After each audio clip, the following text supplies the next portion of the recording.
Ora viva, caros colegas, vamos ver o último autor da filosofia política na Idade Moderna. É ele, Jean-Jacques Rousseau. É um dos contratualistas, não é? Eu terei falado quando iniciamos o debate sobre os contratualistas, que tínhamos três, não é? Vimos Thomas Hobbes, era o primeiro, John Locke, depois, agora, Jean-Jacques Rousseau, não é? E de lembrar que são contratualistas porque eles acreditam em dois estados que o homem terá vivido: o estado natural e o estado contratual. O estado natural não acomodou bem ao homem e era um estado inseguro, então passa-se para o estado contratual, que acredita-se que é um estado seguro, um estado civil, não é? Então, Rousseau basicamente vai abordar essas questões do estado natural e o estado contratual, que os seus antecessores também terão abordado. Os antecessores, refiro-me mesmo a Thomas Hobbes e a John Locke. Então, ele é o último contratualista que iremos ver. Jean-Jacques Rousseau nasce em 1712 e morre em 1778. Nasceu em Genebra, na Suíça, não é? E em 1742 passa a viver em Paris. Paris, nós sabemos que fica na França, não é? Ele também tem a mesma hipótese, o mesmo pensamento de o homem ter vivido em dois estados, que é o primeiro estado, o estado natural, o outro estado, que é o estado contratual, E Jean-Jacques Rousseau é um dos filósofos, é um dos autores que pelo menos conseguiu dividir em obras, duas obras, descrevendo cada estado. Por exemplo, se você quer perceber o estado natural do homem, então pode recorrer ao livro intitulado Discurso sobre a Desigualdade entre os Homens. É uma obra. Se quer perceber o estado contratual, não é? O homem no estado contratual, então eu recomendo que leia a obra intitulada O Contrato Social. Então, este é um dos autores que, pelo menos, detalhou os aspectos do estado natural e numa determinada obra, e detalhou os aspectos do homem no estado contratual, não é? Noutra obra. O que é que ele diz sobre o homem no estado natural? Ora, na verdade, para Jean-Jacques Rousseau, o homem no estado natural é um homem basicamente bom. É um homem que a natureza lhe propõe tudo quanto ele deseja. E ele confia, não é, na natureza. Quer dizer, é um animal que se alimenta debaixo de um carvalho. É um animal que mata a sede no primeiro riacho que ele encontrar. Então não há problema. O riacho, é de quem o riacho? É da natureza. Quer dizer, faz da árvore que lhe deu alimento sua cama, não é? E assim vai vendo as suas necessidades satisfeitas, não é? As suas necessidades ficam satisfeitas. Quer dizer, a natureza lhe dá tudo quanto ele deseja. Na verdade, este é um estado de felicidade original, não é? No qual os homens vivem sob forma de bons selvagens inocentes. Bons selvagens inocentes. Mas, então, se a natureza lhe concede tudo quanto tem, o homem aparentemente é feliz no estado natural, então qual é o problema do estado natural? Qual é o erro no estado natural? O problema do estado natural é que quando você começa a pedir socorro a outro homem, então aquele homem que vem te ajudar, então começa a sentir importância.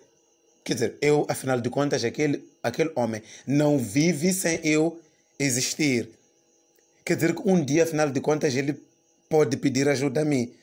Então, quer dizer que a partir do instante em que um dos membros sentiu necessidade de socorro do outro, então constatou ser útil este homem e decidiu privatizar uma parte do que antes se pensava que pertencia a todos. Quer dizer, aquele riacho era de todos. Aquelas árvores eram para todos. Hum? E todas as plantas, quer dizer, toda a natureza pertencia a todo indivíduo. Mas, a partir do momento em que eu começo a privatizar uma parte do riacho, eu começo a privatizar uma parte das árvores que nos dão frutos. Então, quer dizer que existem pessoas que não vão conseguir ter a mesma força e flexibilidade para poder privatizar também a parte do riacho, a parte das árvores, a parte daquilo que a natureza deu-nos como quer dizer, que nos deu para todos. Então quer dizer que aquilo que supostamente era de todos, agora começou a ser privatizado. E quando começa a ser privatizado, aí já vai depender da força de cada um. Se eu conseguir privatizar maior parte do riacho, se eu conseguir privatizar maior número de árvores que dão frutos, então aqueles que não têm, o que é que vai acontecer? Aqueles que não têm essa força de privatizar nem sequer uma árvore, o que é que vai acontecer? Então quer dizer que começam a surgir desigualdades entre os homens. Quer dizer, começa a ser notório a diferença entre o rico e o pobre. Quer dizer que o rico é aquele que vai conseguir privatizar 10 árvores e o pobre é aquele que só conseguiu uma árvore ou nada.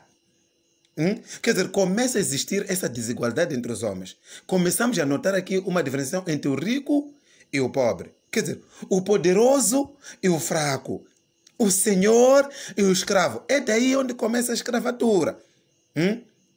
Então, quer dizer que culmina na predominância da lei do mais forte. Aquele mais forte vai mandar o mais fraco. Quer dizer que o homem que vai surgir neste momento é um homem corrompido pelo poder e esmagado pela violência. Porque se você não tem força de privatizar uma parte daquilo que a natureza nos deu, você, na verdade, será o mais pobre e, consequentemente, você vai ser o mais violentado. Vai ser o mais violentado. Então, quer dizer que o estado natural, o estado de natureza, então, na verdade, é um estado, ou quer dizer, é um falso contrato que está ali no estado natural. É um falso contrato. Quer dizer, é um contrato, mas que todos nós éramos bons, selvagens, inocentes. Porque só descobrimos que, na verdade, somos importantes quando o outro vizinho começou a pedir socorro. Então, quer dizer que esse estado é um falso contrato. É um estado falso. Quer dizer, devia continuar assim sem eu pedir socorro. Mas que não é fácil, porque sempre o homem vai pedir socorro a outro homem. Então, começou daí o erro. Começou daí o erro. Então, há uma necessidade de se passar para um contrato verdadeiro, um contrato legítimo, em que o povo esteja reunido sob uma só vontade. Então, devemos abandonar o estado natural, que supostamente estávamos bem, mas não estamos bem. Então devemos passar para o estado contratual, não é? Que estaremos reunidos sobre uma única vontade. Ora, o contrato social, que é o estado civil, não é? Porque nós já estamos a abandonar o estado natural para o estado civil, através da assinatura de um contrato. Ora, este contrato social, para ser legítimo, o que legitima o contrato social em Jean-Jacques Rousseau é que deve ser fruto do consentimento de todos os membros da sociedade. Todos os membros da sociedade. Quer dizer, cada associado deve renunciar todos os seus direitos a favor da comunidade. Entenda uma coisa, não é a favor do soberano, é a favor da comunidade. E aí, se nós renunciamos todos os nossos direitos a favor da comunidade, então ninguém sai a perder. Ninguém vai sair a perder. E, desta forma, vai-se alcançar a unidade. Vai-se alcançar o meu eu comum. Vai-se alcançar a vida e a sua vontade. A sua vontade. Então, a isso, Jean-Jacques Rousseau chama de democracia direta. Ora, A democracia rossiniana ou a democracia de Rousseau critica o regime da democracia representativa. O que é isso de democracia representativa? É aquela democracia em que alguns cidadãos representam o povo nas decisões dos destinos do país e na elaboração e aprovação das leis. É o nosso regime, na verdade. É o nosso regime. Nós temos um número de indivíduos, um número de cidadãos que estão no parlamento, não é? A representar as decisões ou a representar ou a tomar decisões dos destinos do país. E é lá onde se elaboram leis. Ora, às vezes, decidem coisa que você nem quer. Nem quer. É por isso que Jean-Jacques Rousseau critica a democracia representativa. Ele critica. Ele considera que toda a lei não ratificada pelo povo em pessoa é nula. Ou seja, de Rovuma a Maputo, devemos todos estarmos reunidos num único lugar e para ratificarmos uma determinada lei. É o que ele está a propor. Então é por isso que ele defende a democracia direta, em que há uma participação ativa da pessoa. Eu, você que está a ouvir este áudio, todo moçambicano estar no mesmo lugar, ok? E ratificar a lei. É por esta razão que Rousseau prefere uma democracia participativa ou então uma democracia direta e não uma democracia representativa. Diz ele que só se mantém a soberania do povo através da reunião das assembleias frequentes de todos os cidadãos. Quer dizer que nós devemos frequentemente nos reunirmos para tomarmos decisões do nosso país. Diz ele que realmente este sistema até pode ser aplicável sobretudo nas pequenas sociedades, porque a nossa sociedade é uma sociedade muito larga. Então o sistema da democracia direta, diz ele que só é possível em pequenas sociedades, sociedades muito reduzidas, e não em sociedades largas como a nossa. Então, ele vai criticar a democracia representativa, porque toda lei não ratificada por mim, por si e por todos os moçambicanos no mesmo lugar, para Rousseau é uma lei nula, não serve, não vale. Por quê? Porque aqueles que estão na Assembleia da República tomam decisões, mas na verdade nunca, eu pelo menos digo, nunca auscultaram as vontades do povo. Eu nunca vi, por exemplo, deputado auscultar as vontades do povo. O que é que o povo, na verdade, deseja?